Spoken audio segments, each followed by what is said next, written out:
Welcome. My name is Henzai Suru, and I'm going to be giving you guys a good rundown on exactly the current status of Windwalker Monks, little tips, tricks, endgame content, things of that nature.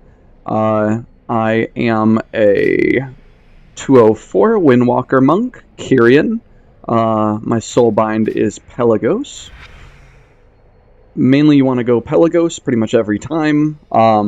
Initially, I enjoyed Venthyr aesthetically, but as far as streamlining your playstyle and all of that, Pelagos is definitely the way to go.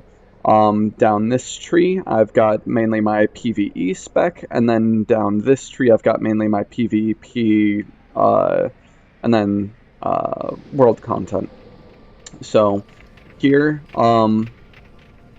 it's being able to reset your role is extremely important, especially in places like Torghast, where uh, you can actually get pretty much perma immunity for about 2 minutes, just based off of your role.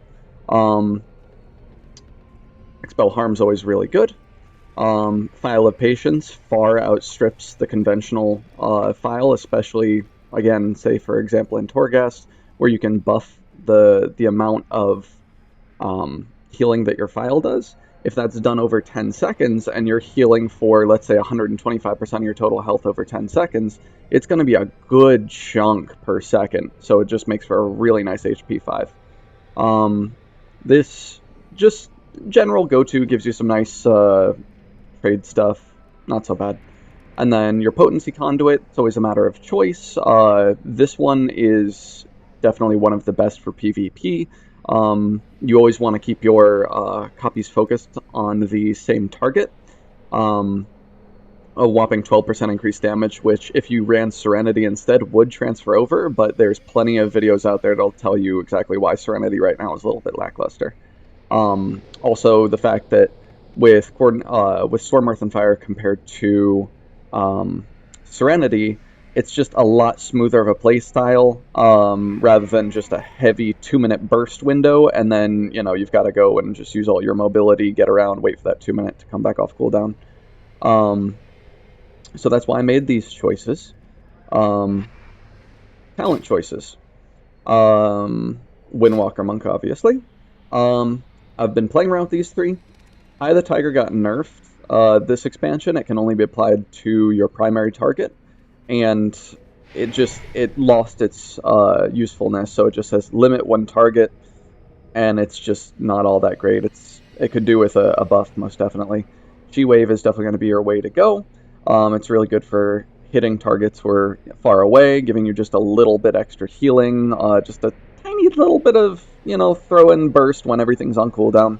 But yeah, mainly you're just kind of using that for pulling targets and just a little bit of extra healing thrown in there. Tiger's Lust, always, 100% always the way to go. It's just way too much utility to pass up. 30-second cooldown, which is next to nothing for a nice 6-second sprint, and then even most important, all roots and snares are just, boop, gone. So you really can't pass that up, especially in PvP, and then plenty of uses in PvE.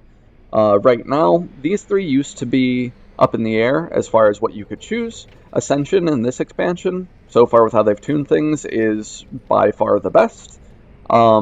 Fist of the White Tiger only does as much damage as a Tiger Palm, so it ends up being extremely lackluster.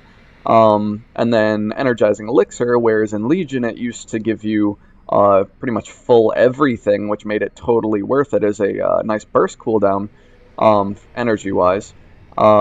It's just not that way anymore, so Ascension's going to be your nice all-around.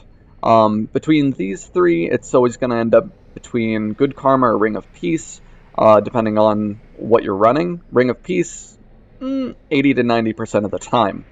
Good Karma, if you're going up against, let's say, arenas, a burst comp, something like that. So say I've got a Marksman Hunter, Fire Mage, or say I've got a Balanced Druid, Subtlety Rogue, I'm going to run Good Karma because I know that in the first few seconds of the fight, I'm going to have to immediately pretty much pop Trinket out of the stun because my healer is going to be sapped, pop Good Karma, and survive that burst till my healer CC comes back up, or comes off, I should say.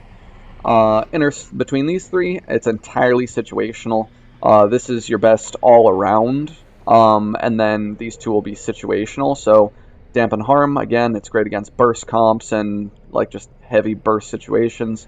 Diffuse Magic, it's great against anything magic related with the exception of Affliction Warlocks, because Unstable Affliction will actually pop if you try and diffuse it. So it'll just make you take a tremendous amount of damage. So just be careful to kick that and then pop Diffuse Magic on them, and then the rest of the things it works out pretty well. And then a nice 60% damage reduction, magic damage reduction is always very nice. Inner Strength is just your good all-around choice. Dance of Chi-Ji, no contest, is just the best on the line. It just does a tremendous amount of damage. If you look at your logs, it's going to be a good majority of your damage in Mythic Plus. It's just, bar none, it's just the best of the three. Hit combo now is only, it got nerfed from, I believe it was the original 10% last expansion, all the way down to 6%, which just makes it not wholly viable, especially when sometimes you're going to want to throw in 2 blackout kicks in a row, and it just won't, it'll just end up messing up your rotation. Whirling Dragon Punch and Serenity, you're going to go back and forth between these two, depending on what exactly you're running. Like, say I'm running a burst comp with, like, me and a rogue. Not very often, but say I get stuck in that situation, I might run Serenity so that I can just focus on, I know my survivability is going to be low, and we've just got this very small gap that I just need that heavy burst window. But if you've got, you know, this giving you an extra 20% damage, plus all your cooldowns are free and come off 100% quicker.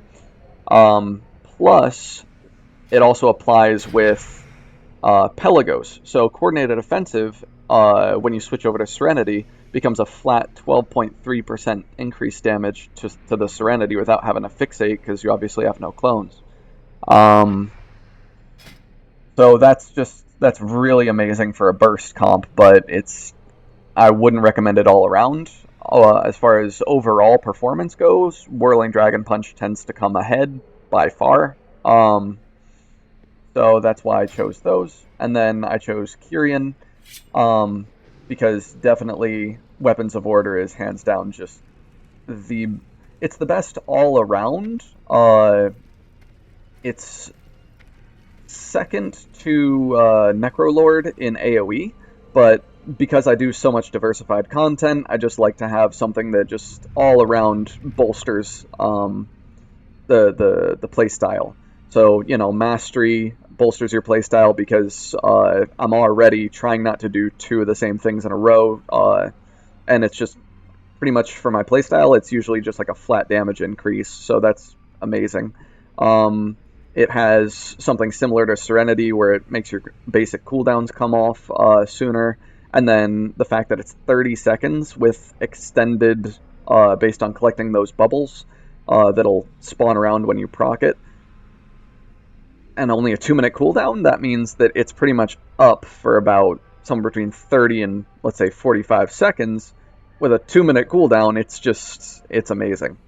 Also, your little steward, Swolkin, is pretty amazing, because, like I showed you earlier, those Files of Serenity just flat out being, not being in Torghast, 55% of my health over 10 seconds. That's amazing, and I've got it keybound to Fortifying Brew, so that does react off of that. So as I'm making my health go up about, I don't know, 12,000 or so, that also is factoring into bonus healing. Okay. Thank you, and the next video will be on getting this week started. Happy Tuesday, everybody.